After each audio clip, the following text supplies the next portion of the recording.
नमस्कार, राष्ट्र की बात में आपका स्वागत है। मैं हूं मानक गुप्ता। चीन ने जो किया उसके बाद सरहद पर न केवल तनाव बढ़ गया है बल्कि बरसों पुराना भरोसा भी एक बार फिर टूट गया है। इसका नतीजा यह हुआ, अब चीन के साथ रणनीतिक रूप से जो लड़ाई शुरू हुई है उसमें सामने से नजर आ रही भारत की तैयारियां सिर्फ अंगड़ाई हैं, क्योंकि हिंदुस्तान की सरकार और सेनाओं ने मिलकर हर स्तर पर, हर मोर्चे पर और हर मौसम में चीन को भरपूर जवाब देने की नीति बना ली है। भारत के विदेश मंत्रालय की ओर से बयान आया है, अब चीन को लेकर कुछ भी एक तरफा नहीं होगा। यानी इसका मतलब यह है, अब चीन के साथ किसी भी मुद्दे को लेकर सॉफ्ट कॉर्नर वाली कोई बात नहीं रहेगी। इसी के साथ एलएसी पर ऑल वेदर रोड के तहत बन रही सड़कें और एलएसी पर फौरन पहुंच सकने वाले सैन्य साजो सामान भी तैयार हैं। लड़ाकू विमान से लेकर कूटनीतिक बातचीत तक हर मोर्चे पर चीन को उसी के अंदाज में अब जवाब मिलने वाला है। ऐसे में आज राष्ट्र की बात में हमारा सवाल बड़ा सीधा है, आ रहा है आपकी टीवी स्क्रीन पर। आज का सवाल, अभी तो अंगड़ाई है, चीन से लंबी लड़ाई है। इसी पर होगी राष्ट्र की बात में बहस, लेकिन पहले जरा सुन लीजिए विदेश मंत्रालय के प्रवक्ता अनुराग श्रीवास्तव ने आज क्या कहा। As we have stated earlier, the maintenance of peace and tranquility in the border areas is the basis of our bilateral relationship. Therefore, it is our expectation that the Chinese side will sincerely work with us for complete disengagement and de-escalation and for full restoration of peace and tranquility in the border areas at the earliest, as agreed to by the special representatives. यानी भारत को भी अब समझ में आ रहा है कि चीन के साथ एक एक कदम फूंक फूंक कर रखना है, बिल्कुल आंख बंद करके भरोसा नहीं करना है।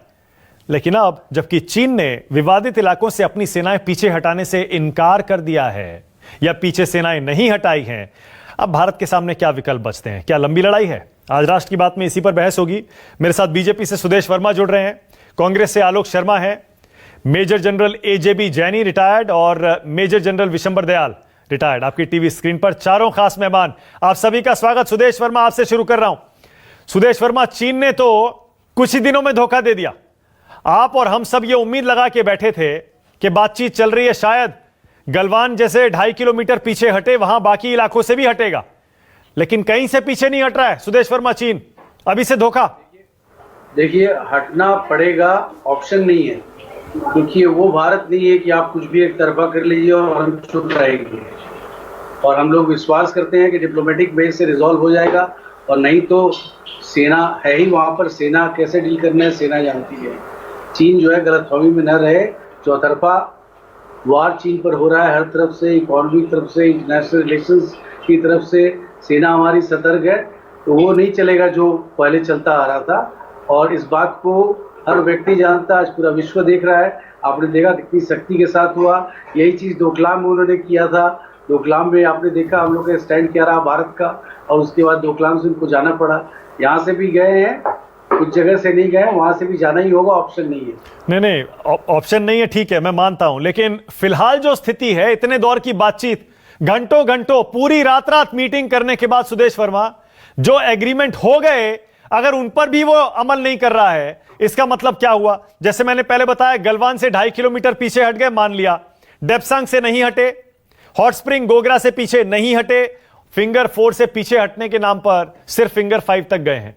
यानी अभी भी कुल मिलाकर पूरे इलाके में चीन अप्रैल से पहले की जो स्थिति थी, मई से पहले की, वो बहाल करने को तैयार दिख नहीं रहा है। मंशा बिल्कुल साफ है उसकी। ऐसे में हमारे विकल्प क्या हैं सुदेश वर्मा? 5 मई से पहले वाली जो स्थिति थी उसको लागू करना ही होगा। आपको पता है मानक जी, डिप्लोमेसी में फुल स्टॉप नहीं होता है, लेकिन डिप्लोमेटिक एफर्ट्स का ये कतई मतलब नहीं होता है कि अपने गार्ड्स को हम लोअर करें। हम लोग बहुत सतर्क हैं, हमारी सेना सक्षम है, और जब भी जैसा जवाब देना होगा दिया जाएगा। डिप्लोमेसी फेल नहीं हो। पर कितनी लंबी लड़ाई चलेगी, मैं तो आपसे ये जानना चाह रहा हूं सुदेश वर्मा। अब ये लड़ाई तो ऐसा लग रहा है लंबी चलेगी, क्योंकि नवंबर तक वहां पर मौसम ऐसा रहता है कि आप अपने फौजी रख सकते हैं। नवंबर कम से कम हमें भी नहीं है। बातचीत का अभी रास्ता बंद नहीं हुआ है, बातचीत हो रही है, फिर एक राउंड बातचीत होगी। देखते हैं कि वो लोग अपने सेटलमेंट को क्यों नहीं मानते, और उन्हें मानना पड़ेगा। जब एग्रीमेंट हो रहा है, पूरे विश्व के सामने हो रहा है, उनको मानने के सिवा कोई चारा नहीं है। और जितनी प्रेशर की जरूरत होगी, कोई तो वजह होगी सुदेश वर्मा, कोई तो वजह होगी कि वो पूरी दुनिया के दबाव के बावजूद साउथ चाइना सी में कैसे अमेरिका ने, जापान ने, ऑस्ट्रेलिया ने, हिंदुस्तान ने भी सबने मिलकर वहां पर घेर लिया, उसके बावजूद वो क्यों ईस्ट लद्दाख से हटने को तैयार नहीं है चीन? सुदेश वर्मा। देखिए, जब भी मानक जी आपको इतिहास पता है, जब भी ऐसी कोई ताकतें आती हैं विश्व में, अपने आप को बहुत बड़ा समझती हैं और उनका क्या गति हुआ है आपको पता है। तो चीन के साथ ऐसा नहीं हो, ज्यादा अच्छा रहेगा।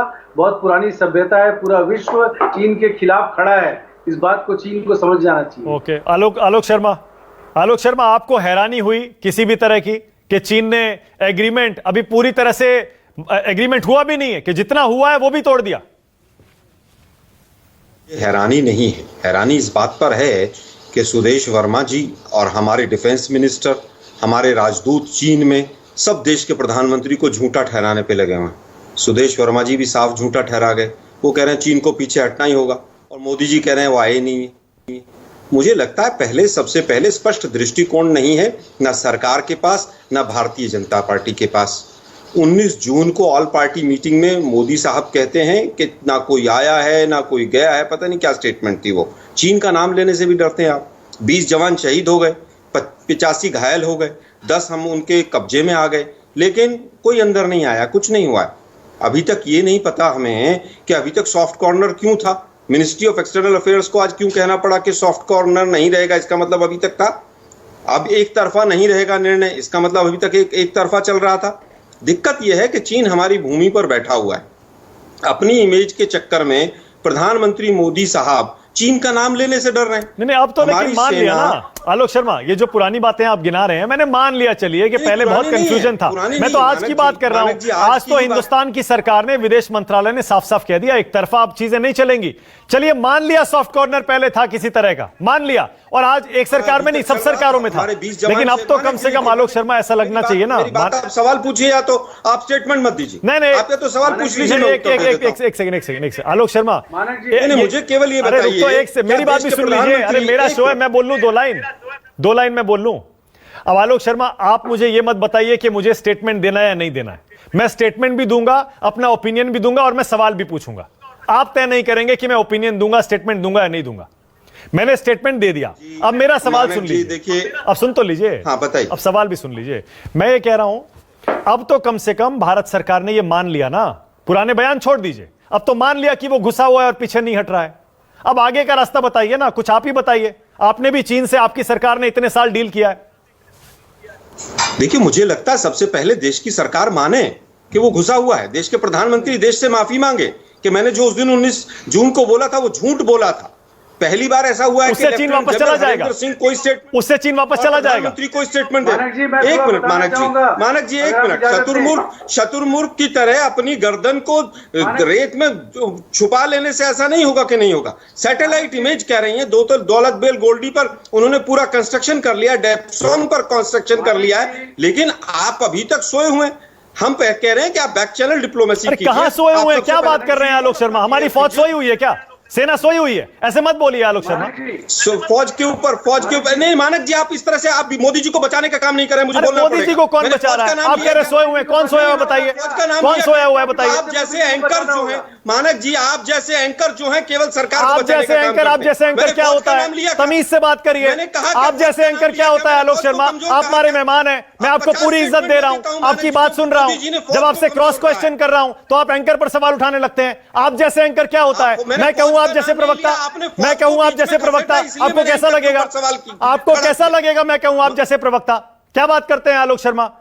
आप मेहमान है मेरे, बाकायदा बाइज्जत आपसे सवाल जवाब कर रहा हूं। बहस करिए, तर्कों में बहस करिए, मुद्दे पे बहस करिए, अपनी राय रखिए, सवाल जवाब करिए। ये एंकर क्या होता है? सक्षम है। ये ऐसे एंकर क्या होता है? आप जैसे एंकर कमजोर करते हैं, फौज के ऊपर राजनीति करते हैं, अपनी एंकरिंग फौज के ऊपर करते हैं आप जैसे लोग। अरे आलोक शर्मा एक सेकंड, आलोक शर्मा एक सेकंड, मैं बिल्कुल इजाजत नहीं दूंगा आपको, बिल्कुल इजाजत नहीं दूंगा आपको अपनी राजनीतिक रोटियां चमकाने के लिए। कभी किसी के ऊपर, कभी किसी के ऊपर। एंकर को भी नहीं छोड़ते आप। सब गलत है, सिर्फ आप सही हैं। आपसे सवाल जवाब करना मुश्किल हो गया है। अरे बहस करिए ना, करिए, मुद्दे पे बहस करिए। झूठ बोला है। अरे मुद्दे पे बहस करिए। आप पत्रकार हैं, आप में हिम्मत है, आप मुद्दे पे बहस करिए ना, मुद्दे पे बहस किया करिए। हिम्मत नहीं है आपकी। अरे हिम्मत, मुझे हिम्मत मत बताइए आलोक शर्मा प्लीज। नहीं प्लीज बताइए मुझे ना, मेरी हिम्मत कहिए मत आप। बताइए। आप कहिए ना, हिम्मत है आपकी कि मोदी जी ने झूठ बोला है? अरे बेकार की 56 बात इंच मत सीने के करिए आप। चक्कर में देश की जमीन जो है आप चीन सिर्फ को और गिरवी सिर्फ समय रखती, बर्बाद और कर आप रहे जैसे हैं, एंकर सिर्फ उनको समय बचाने बर्बाद पे कर लगे रहे हुए हैं, सिर्फ समय बर्बाद कर रहे हैं। मेरे दर्शक का समय बर्बाद नहीं, समय आप करिए। बर्बाद कर रहे हैं। सुदेश मेरे वर्मा, के बारे में सुदेश वर्मा जी मैं थोड़ा क्लैरिफाई कर दूं, मुझे नहीं पता था। आलोक शर्मा जी को बच्चे की तरह समझाना होगा। किसी भी स्ट्रेटेजिक एक्सपर्ट से आप बात कर लीजिए। वो धरती जहां पर चीन है, वो धरती एलओसी का नोमैंस लैंड है, जिसको एहतियातन नहीं कैप्चर किया जाता है दोनों साइड से। वहां आया हुआ है, नोमैंस लैंड है। एक मिनट सुदेश वर्मा एक सेकंड, सुदेश वर्मा एक सेकंड, सुदेश वर्मा एक सेकंड, एक सेकंड, सुदेश वर्मा एक सेकंड, एक सेकंड, सुदेश वर्मा एक सेकंड, एक सेकंड, एक सेकंड, एक सेकंड, सुदेश वर्मा एक सेकंड। मैं पहले भी ये बात 10 बार अपने ही शो पर कह चुका हूं। जैसे ही आप उसे नो मैन्स लैंड कह देते थे, एक सेकंड सुन तो लीजिए अब सुदेश वर्मा, जैसे ही आप उस इलाके को जहां पर चीन की सेना आके बैठ गई है, आप उसे नो मैन्स लैंड कह देते हैं, आप वहां से अपना दावा छोड़ देते हैं। आप क्यों उसे नो मैन्स लैंड कहते हैं? इंटरनेशनल नॉर्म है, एग्रीमेंट के तहत उस जमीन पर कोई नहीं आ सकता है, उसको। अरे तो नो मैन्स लैंड क्यों कहते हैं आप? वापस जाना पड़ेगा। कभी सरकार कहती है कि हमारी जमीन 1 इंच से भी हम पीछे नहीं हटेंगे। जो चाइना भाषा बोल रहा है वही बीजेपी भाषा बोल रही है, यही दुर्भाग्यपूर्ण है। हमारी जो चाइना भाषा बोल रहा है वही मोदी जी भाषण बोल रहे हैं पूरी तरह से। सुदेश वर्मा उसे नो मैन्स लैंड मत कहिए। भाषा बोलते हैं जो चीन। सुदेश वर्मा आपने नो मैन्स लैंड कहकर एक तरह से ऐसा लगता है ये मान लिया है चीन अब वहां से पीछे नहीं जाने वाला है। बिल्कुल जाएगा। तो आप नो मैन्स लैंड क्यों कहते हैं उसे? इंतजार करिए। नो मैन्स लैंड मत कहिए, फिर कहिए हमारी जमीन है, लेके रहेंगे। जैनी साहब, उसके बाद आ रहा हूं विशंबर दयाल जी। एजेबी जैनी। जैनी साहब, ये धोखे को कैसे देखें और आगे क्या करें अब?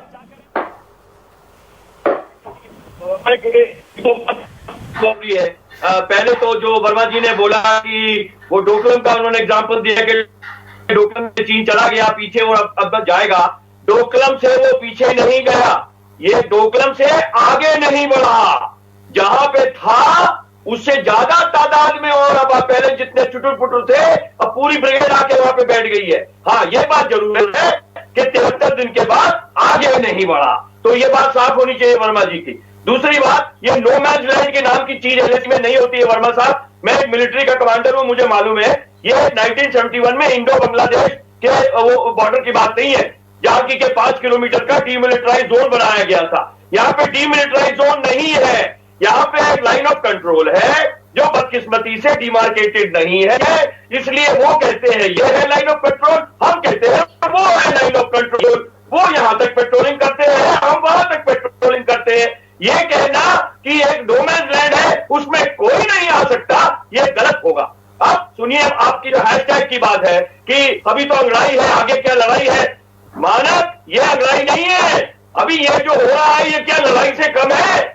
अरे भाई, वहां पर इतनी फौजें तैनात हो गई हैं, इतना देश का खर्चा हो रहा है, इतनी वहां पे 20 लोग हमारे मारे गए हैं, इतनी बुरी हालत में मारे गए हैं। 10 किलोमीटर वो देवसांग में आके बैठा हुआ है, फिंगर 5 से लेकर फिंगर 8 का 5 किलोमीटर का इलाका है, उसमें आके बैठा हुआ है। आप अभी कह रहे थे कि फिंगर 4 से वो पीछे चला गया पैक। अरे भाई मानक जी, आप ध्यान में रखिए कि वो फिंगर 4 के ऊपर की जो ऊंचाइयां हैं, जो हाइट्स है, जो कि पेंसॉन्ग लेक के ऊपर देखती है पूरे रोड को, वो वहां से नहीं हटा है। तो ये क्या हटा? कुछ नहीं हटा। बिल्कुल सही बात, बिल्कुल सही है। ये तो वर्मा जी बताएंगे, सरकार बताएगी, फॉरेन मिनिस्ट्री बताएगी, बातचीतें बताएगी। लेकिन मैं अभी अंत में ये कहना चाहता हूं, 5 सेकंड और लूंगा, चीन पीछे और नहीं हटेगा। उसकी स्ट्रेटेजी यही है, 4 कदम आगे 1 कदम पीछे। उसने 4 कदम आगे ले लिया था, 1 कदम पीछे हट गया है, 3 कदम को नहीं छोड़ेगा। क्यों? क्योंकि लद्दाख उसके लिए स्ट्रेटेजिकली बहुत इंपॉर्टेंट है। अक्सर चीन की वजह से, सियाचिन ग्लेशियर की वजह से, पाकिस्तान के कलूजन की वजह से वहां पे। तो ये तो हमारे लिए बहुत बैड न्यूज हुई विशंबर दयाल की वजह से।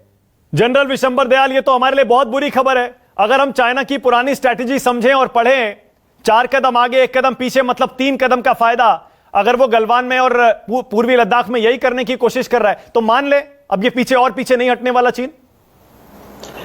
देखिए मानक, ऐसे है, इनके 3-4 पहलू हैं। पहला पहलू तो ये है कि चाइना ने किस इंटेंशन से, किस इरादे से ये मूव किया था, ये पूरा का पूरा उसने एक लो कॉस्ट वॉरफेयर, एक लो कॉस्ट ऑप्शन ली थी जिससे भारत की इकोनॉमी पे भी असर पड़ेगा।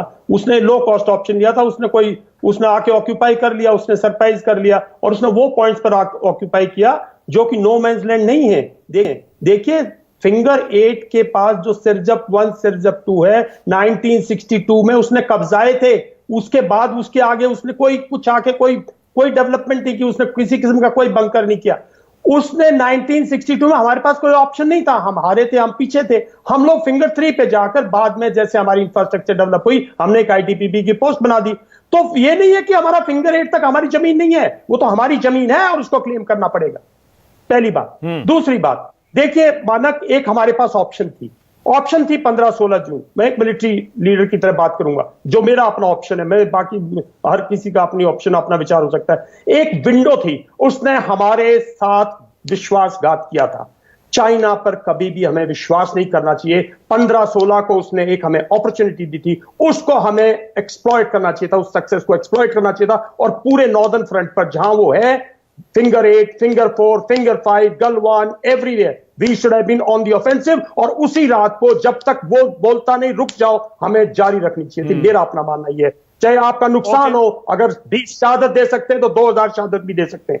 अब बात है अब क्या होगा। देखिए वो फिंगर 5 पर बैठा है आराम से और वो बैठेगा, उसका कोई ओवरऑल जो एम था अब तक भारत उसको डिसाइफर नहीं कर पाया। आप उसके एम को, इरादे को डिसाइफर नहीं कर पाए। जब तक आप उसके इरादे को डिसाइफर नहीं कर पाते, आप इसी तरह करते, आप इसी तरह सोचते हैं आप बात कर लो, फिंगर 4 से चला जाए, गलवान से चला जाए, डेप्सोंग से चला जाए, ये सब नहीं। उसका एक स्ट्रैटेजिक एम था, ये लो कॉस्ट स्ट्रैटेजिक एम था। आप एक्सपेंडिचर करोगे, मोबिलाइज करोगे, सब कुछ करोगे, देश में 2 महीने से हाहाकार हो रहा है, ये सब उसका स्ट्रैटेजिक एम था। अब इसके लिए हमें 3-4 ऑप्शन। एक, military must find an option. जब तक आप काउंटरवेलिंग ऑप्शन, मैंने आपके शो पे पहले दिन बोला था, अगर वो फिंगर 4 पर है तो आप फिंगर 4 की अगर हाइट ऊपर है तो अगर आपको एलसी पर जाके एक पोस्ट लगानी पड़े, लगाइए साहब, कोई बात नहीं। अगर मारता है तो देखेंगे ना, मारता है तो देखेंगे। अगर वो फिंगर 5 पे हेली ड्रॉप करने जवान, हेली ड्रॉप कीजिए साहब, कीजिए। अगर आपको गलवान, अगर आपको लेक के थ्रू स्विम करना है, कीजिए। आप अपनी ऑप्शन मत, एक तो आपको तो एलसी पर आपको, सर मुझे ब्रेक लेना है। दूसरा, इकोनॉमिक बिल्कुल बाइकआउट कीजिए साहब। उसने आपको इकोनॉमिकली हिट किया है, वो चाहता है आप सब इसमें उलझे रहे, आप कोविड से सफर कर रहे हैं और आपकी कितनी इकोनॉमी एकदम से जाएगी, मोबिलाइजेशन फोर्सेस को वहां। और साहब वो लंबे हॉल की इरादे से आपको उसके जो इंटरनेशनल एम्स है उनको अचीव करेगा अगर आप प्रेशराइज करोगे। ऑल राइट, ओके, मुझे एक ब्रेक लेना है, लेकिन राष्ट्र की बात जारी है, फौरन लौट रहे हैं, देखते रहिए न्यूज़ 24।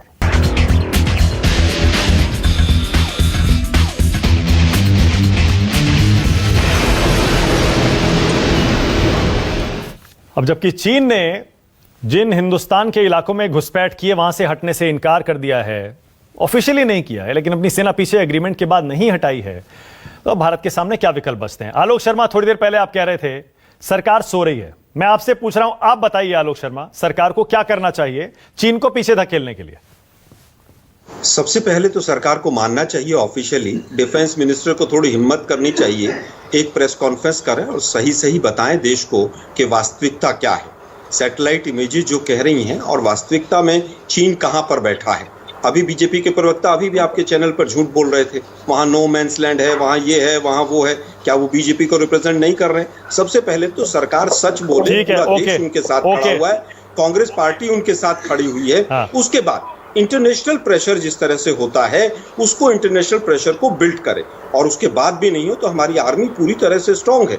आज पूरा देश मोदी जी के साथ खड़ा हुआ है, लेकिन दिक्कत यह है कि जो विरोधाभास सरकार के अंदर है। सुदेश वर्मा, 2 दिन पहले ही डिफेंस मिनिस्टर कहते हैं कोई विरोधाभास नहीं है। पहले क्योंकि सेना के पूर्व अधिकारी बोल रहे थे तो मैंने कमेंट नहीं किया, मैं नहीं चाहता इनसे तू मैं करना, बहुत रिस्पेक्टेड लोग हैं। लेकिन डोकलाम की जहां तक बात है, डोकलाम में चाइना ने जहां शुरुआत की थी वहां चाइना को हमने 73 दिन के स्टैंड ऑफ के बाद वापस धकेला था। ये इतिहास ठीक है, हो गया डोकलाम, हो गया, कोई कंफ्यूजन नहीं है। ओके, 73 दिन मत बोलिए, 73। अच्छा हो गया ना, डोकलाम छोड़ दीजिए, यही होगा। अब आइए इधर पूर्वी लद्दाख पे आइए और ये बताइए सुदेश वर्मा, जब तक आप उसे अगर नो मैंस लैंड कहेंगे सुदेश वर्मा, इसका मतलब हम ये माने कि आपने मान लिया है कि अब वो पीछे नहीं जाने वाला है। एक्चुअल कंट्रोल की बात हो रही है, किसी भी स्ट्रेटेजिक एक्सपर्ट से आप बात कर लीजिए, आपको यही बताएंगे कि ये वेल डिफाइंड नहीं है, तो उसको रिजॉल्व होने दीजिए ना। ओके। टेलीविजन डिबेट के थ्रू थोड़ी नहीं वो होने दीजिए।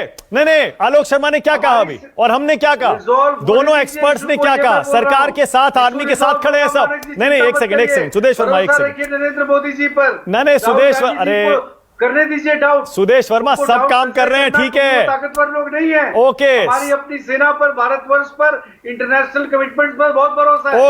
Okay all right. नहीं सब पर भरोसा है, सब अपना अपना काम कर रहे हैं और हम इंतजार कर रहे हैं कि चीन को किसी भी तरह हम पीछे धकेलें, लेकिन तब तक आप उसे नो मैन्स लैंड कहना बंद कर दीजिए।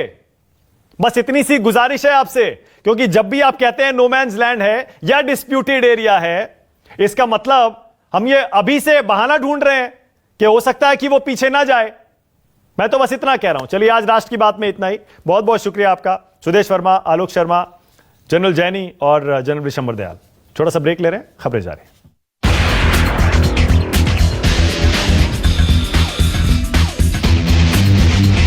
नमस्कार, मैं हूं मानक गुप्ता। अगर आपको हमारा ये वीडियो पसंद आया हो तो इसे लाइक और शेयर जरूर करें, और हां, हमें सब्सक्राइब और फॉलो करना ना भूलें ताकि आप देश और दुनिया की कोई खबर मिस ना करें।